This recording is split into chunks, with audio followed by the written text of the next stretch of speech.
Everyone, it's Fitz with the Daily Delivery.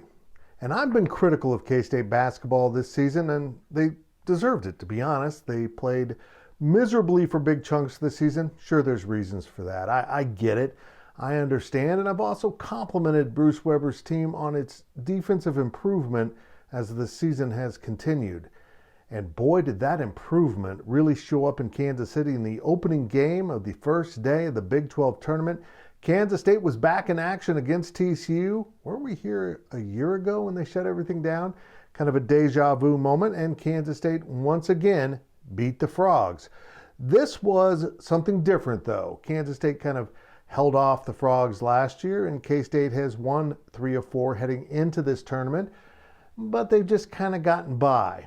This was the best performance Kansas State's had all season. They ended up winning 71-50, and that score doesn't really fully reflect how much Kansas State dominated this game in the second half.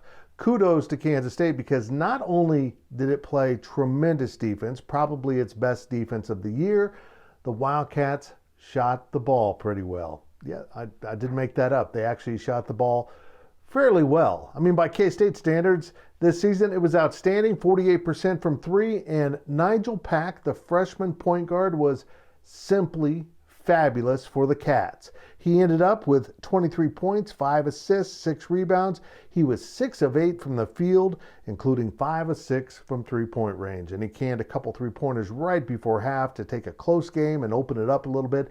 And K-State never looked back in the second half and kept pulling away from TCU. Nijel Pack played like a guy with something to prove, and he proved it. The freshman was left off the all Big 12 freshman team. And I recognize that there's some really good freshmen in this conference this year, and that Nijel Pack missed some games and probably had his stats lowered sometimes from the sufferings of the entire team. But you can't doubt Nijel Pack's value to this team, because with him they were always so much better.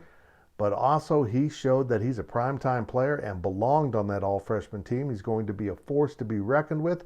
Let's hope he, Davion Bradford, and the rest of the key components with this young group of players for Bruce Weber's team can stick together. Whether you're someone who believes Bruce Weber should be back next year or someone else should be coaching, this program is about these young players. 71-50 over TCU just thumped the Frogs, ending their season. And now the Wildcats will load up for a game on Thursday against a pretty good team from Baylor. They're just ranked number 2 in the country, and they're Big 12 regular season champions, and they have dumped K-State twice this season. We'll see if the Cats have more in their tank.